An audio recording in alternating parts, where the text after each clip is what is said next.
Sneakers and Cleats, the podcast. What's up, everybody? Welcome to another edition of Sneakers and Cleats. Zack pinch hitting today along with Chuck McIntyre. Chuck, welcome. Good to be with you, Zach, as always. I keep looking at the thermometer over there, and why does that 60 degrees feel like it's 22 below? Yeah, it's a little bit cooler in here than I think that thermometer suggests. I mean, from this angle, it looks like we're actually sub 60.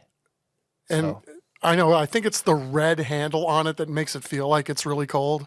Yeah. Because it says one thing and is giving off another vibe. I don't know. Maybe it's just me. Well, we will press on as we always do. Episode 78 this go around, and I know you haven't really gotten a chance to look too much at the notes or anything, but I'll slide them over to you. 78, first guy that comes off to the, when you hear number Terrence 78. Steele. Of course. Right? Current Dallas yeah. I mean, another notable one for Dallas Cowboys, Leon Lett. Okay. I think that's, but yeah, current day Dallas Cowboys fans, and of course, San Antonio's own Terrence Steele holding that number down pretty well. He is. Does anybody else come to mind right off this is literally off the top of my head. Terrence Steele's the only one I can think of. So in my cursory research, just very briefly, no NBA players have really worn 78, but that's not really surprising. But a few Hall of Famers for NFL: Bruce Smith, that's a good one. Buffalo Bills defensive end, former number 1 overall pick, a 2-time Defensive Player of the Year. And then there's a few other Hall of Famers in the NFL: Anthony Munoz, Bobby Bell, Jackie Slater. That's a stud-filled list right there. Bengals, Chiefs, Rams. Yeah, It's going back for NFL fans of a certain vintage. They'll know all those names. Bruce Smith, though, quite a career, 1985 to 2003. That's pretty lengthy for defensive end. Yeah, I mean, early on in my broadcast career, that guy was one of the NFL icons.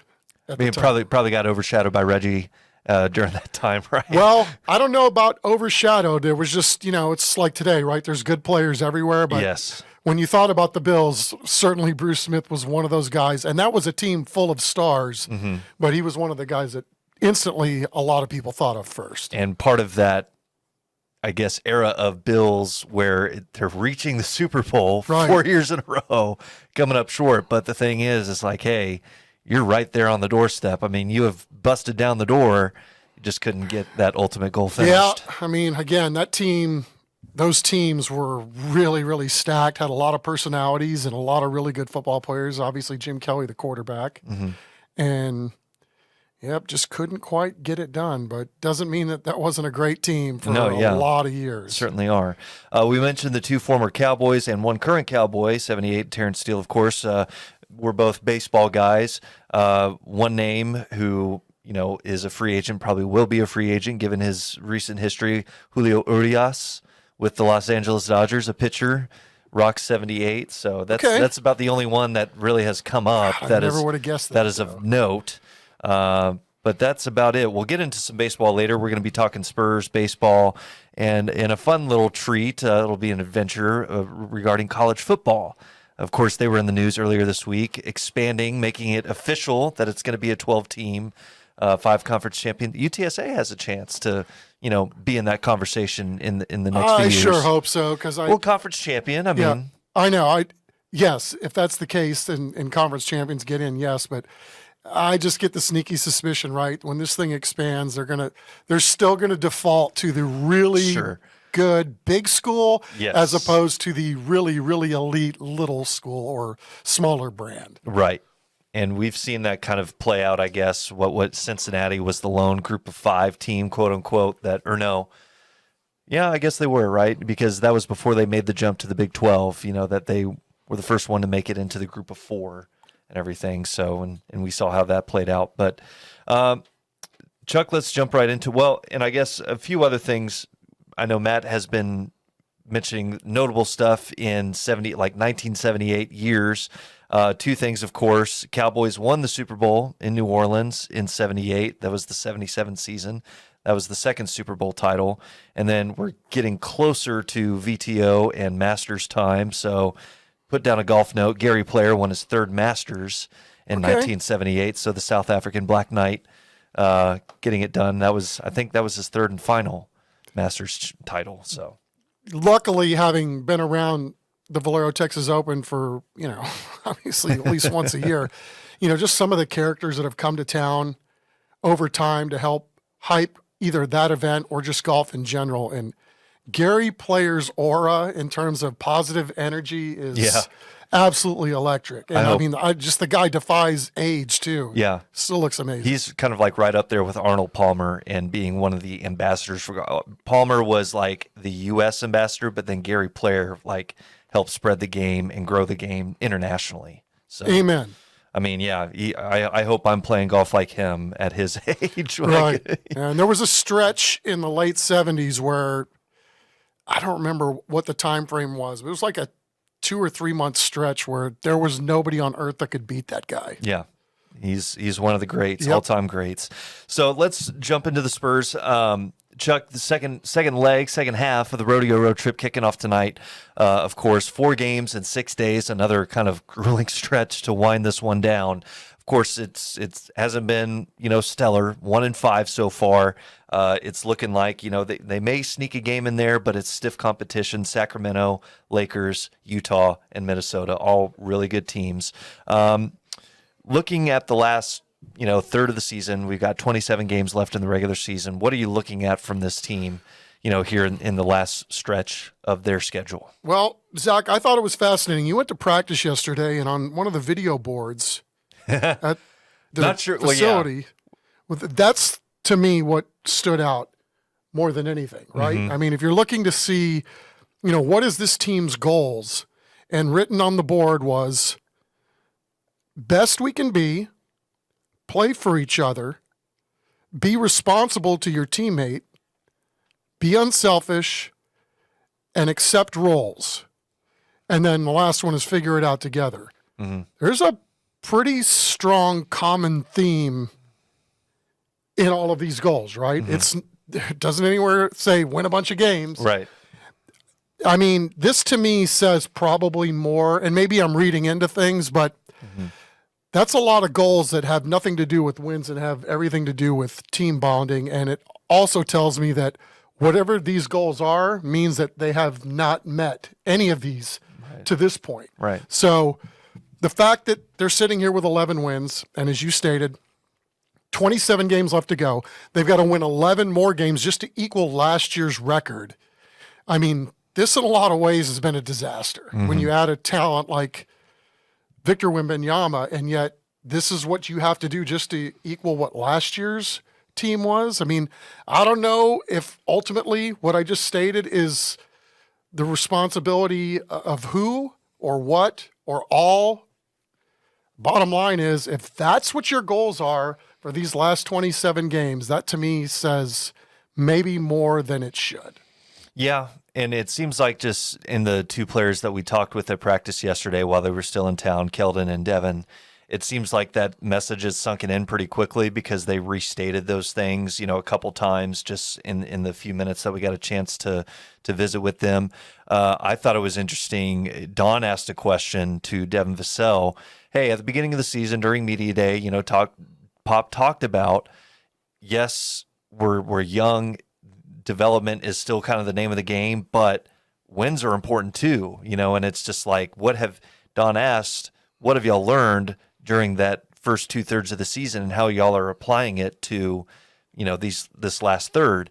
And I think, I don't think Devin was trying to skirt the question. He maybe just didn't want to reveal too much, but he kind of just went back and again stated it's just, hey, it's, trying to play as a team, just play as a team, play for each other, get better as a team, kind of all those goals that you just stated, and try and get this pointed in the right direction going into the offseason. Yeah, I mean, and if these are the goals, then let's see how much progress that you can see with the visible eye, because again, we're not there every day, and the way things are set up now in terms of just player accessibility, it's very, very difficult. So, as usual, if there are problems, the Spurs have done an amazing job keeping it all in-house. But, again, we'll see. I mean, at some point, it's how much attention are we supposed to pay to this when it's going to be what we see? Yeah.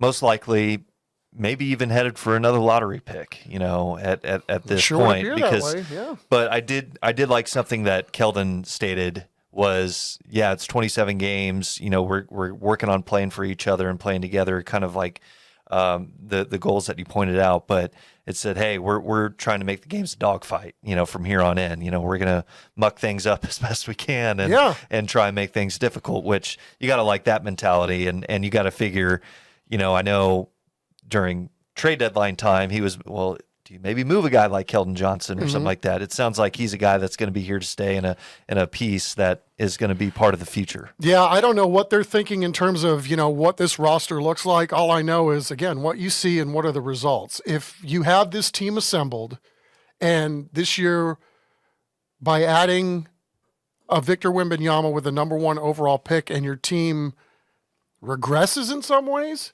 then there probably going to be some big changes this offseason. That's just my gut instinct. Well, speaking of the offseason, what is the likelihood that you think they're sitting on a boatload of draft picks? They've got tons of draft capital, and who knows, they maybe even throw in a role player or two that's on the roster currently. What are your chances that they make, a deal, a move once the offseason hits? I don't know. Again, that's a hard thing to gauge because it's like, even if this last third of the season is a proving ground for what you're going to do next year, it's like, well, then, what was the first 2/3 of the year? Sure. Right? Why weren't they playing like that earlier? Amen. So, and again, I think everybody's willing to give them grace. It's not like it's going to be the end of the world, whether they get the last seed or whether they're out or end up getting a lottery pick. I mean, this team was nowhere near ready to win or compete for a title, but I did think that this was going to be somewhere in the neighborhood of a 500 team. I don't know how they're looking at this. I mean, I think there's a long-term plan in place, but it's like even Oklahoma City, even though I think there's a tendency to see that this has been something that's been in the works for 10 years, they were still around a 500 team 3 years ago. So they've tinkered a little bit along the way to try to get to where they are now, which is super competitive. And so I think you can do something based on what they've done the last couple years and put themselves in a good position pre those 2 years with all the draft picks and everything, that you can make something happen a little more quickly than what we've seen this year. I mean, you get the number 1 guy in the draft, and that sparks expectations. Right. Organizationally, I'm sure, and as a fan or a reporter watching it too. So I don't know. We'll see. And it's not to say that, I mean, there's still tons of interest around this team, despite the record not being there. Don reported it, I think, last night, where it's like the ratings on Bally are up. I can't remember the percentage point. Yeah, it's like but 50-something percent, which, but up from, what, basically. So which not to discount, because again, it's hard to get a rating number, and they're getting solid 3s now, which is fantastic. So yeah, I mean, there's interest in obviously watching Victor play and seeing what he's all about, and then the hype behind it, I think, driving some of that as well. But how sustainable is that going to be when you're winning 11 games with 27 games left to go? I don't know. How about, I know we kind of talked about what, I asked you at this outset of this, what do you want to see at the back half of the season? I know you kind of stated it's been a disappointment, this season. It's kind of lost. So let me kind of phrase it another way, if I can. In this last 27 games, what would you say is a level of success over these last 27 games? I don't know if you can measure it by wins at this point. I will say over the last few weeks, it's looked more like basketball to me, and it's easier to watch as opposed to what went on the first 6 weeks of the season. Looks like there's an effort to play together. There were moments early, off and on during the first part of this rodeo road trip where it felt like they were giving all effort on both ends of the floor.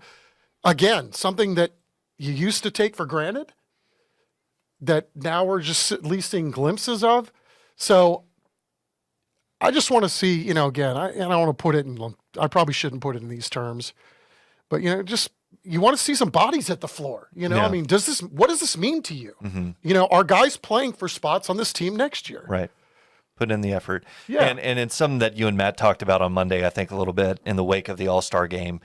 It's just how the NBA game is being played right now, where, there's not a whole heck of a lot of defense. Guys are stopping at the three-point line and putting them up, and unfortunately that's the way it's going. And, not too much defense. And yeah, you'd like to, it kind of starts on the defensive end, I think, when it comes to Coach Pop, them showing an effort there. Blake Wesley has come on in that sense where he's made more minutes for himself because he's being a pest defensively. And Victor too, he's a top 5, I think, defender. And, Chet from Oklahoma City too. So maybe it's the young guys having to show people the way. But, Cleveland's got 2 guys in the top 10 that are really good defenders. Donovan Mitchell, I mean, that might shock a lot of people that he plays as much defense as he does. Mm-hmm. I think it's an easy excuse to say, well, the rule's this and the rule's that. It's just like, I just don't know that we just see guys hounding guys like, the way that players used to do. Mm-hmm. And I know it's a scoring league. That's where guys make their money. That's where guys get contracts. And it's easier to watch teams score than it is to watch them play defense. It's, the premise of the game, right, is to put the ball in the hole. So you want to make things more easy or to try and attract more fans and have the offense going. I mean, every sport does it, right? Yeah. We want to see some action in that regard. So I just want to see effort. Yeah. I want nonstop effort, and I don't know that that's asking for too much. Yeah. Well, depending on when y'all are listening to this, either before the game or it's after, you may already know the result for tonight, out in Sacramento. We'll see how this second leg of the rodeo road trip begins.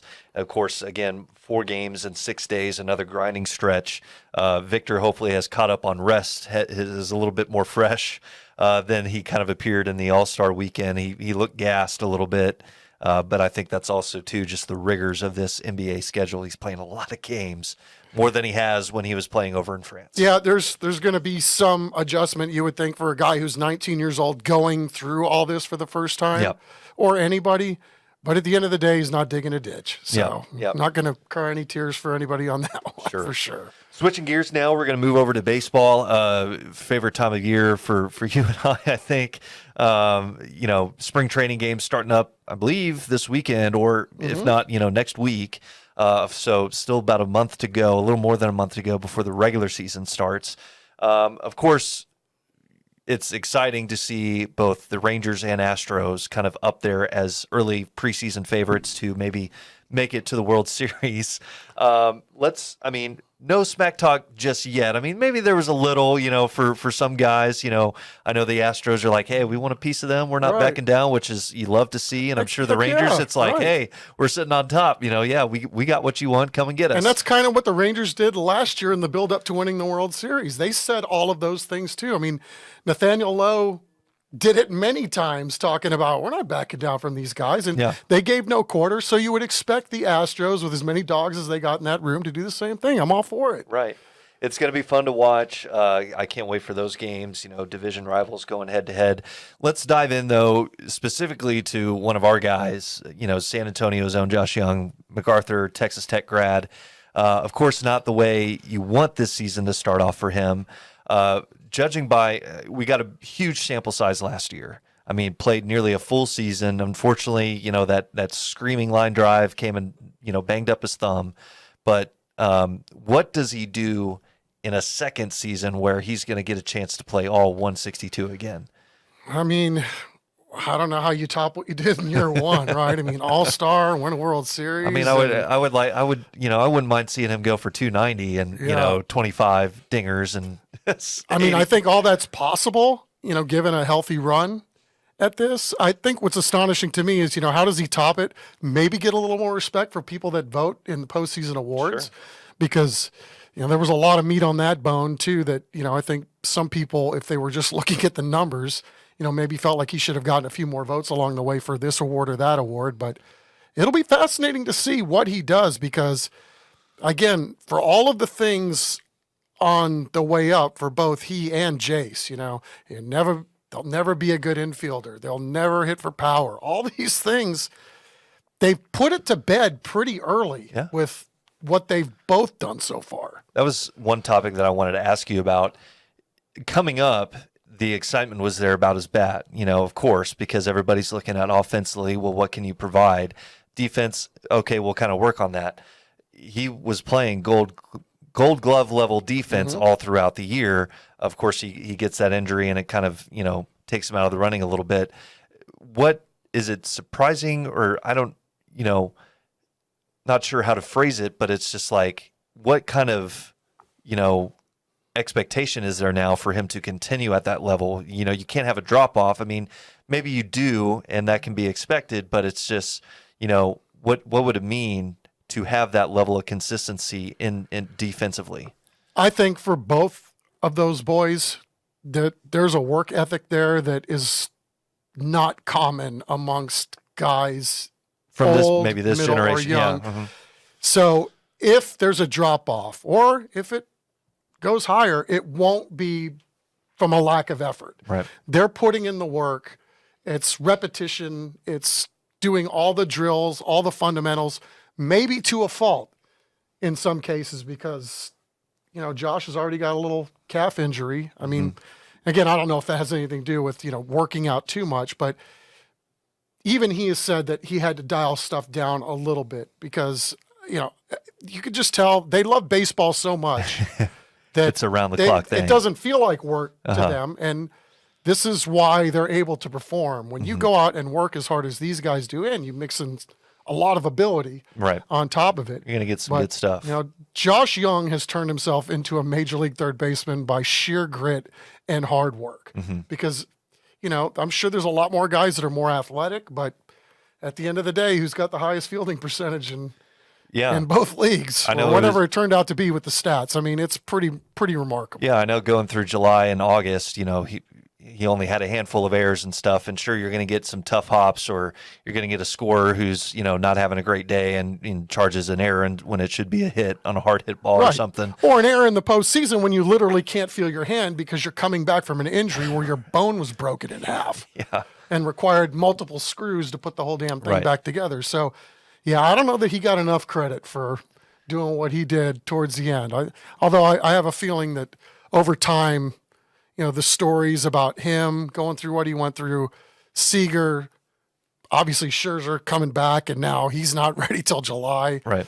I mean, come on, man. Yeah. That's pretty Herculean. Hard to see, Josh maybe improving on those numbers just because he's committed so few errors, but I'm sure the Rangers will take it because basically that whole entire infield is full of Gold Glovers as it is, so it's going to be fun. It's going to be exciting to watch once the regular season kicks off. Chuck, any other interesting free agency moves that you see? I mean, there's a few guys on the list, at various positions that are still out there.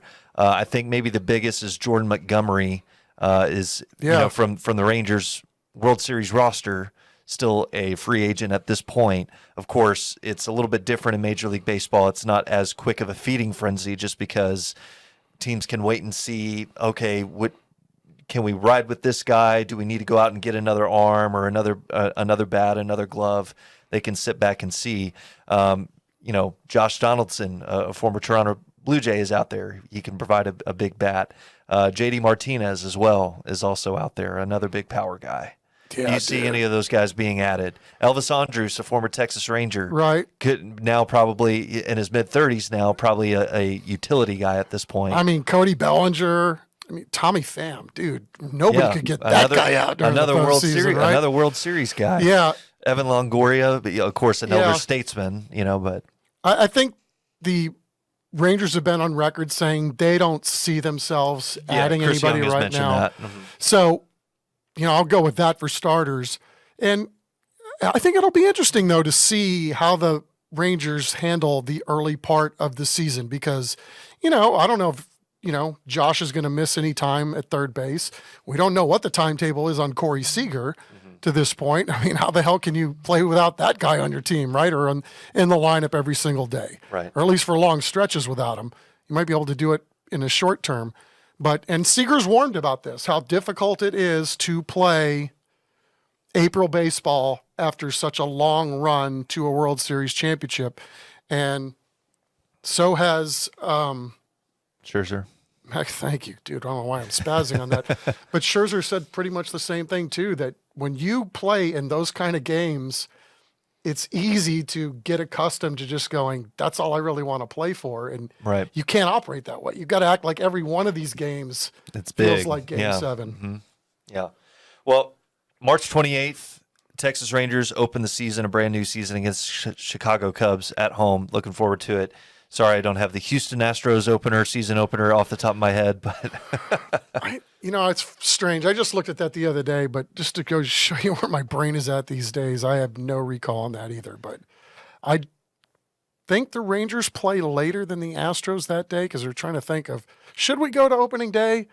But we have so many, which is a good problem to have. We have so many big leaguers, as you know, from the area that are up. Now it's like, okay, we got to time our trips to try a little and catch, double dipping. Go get the Astros and, you may want to go get this guy or go get that guy. Try and catch everybody at the right time. Yes. Yeah.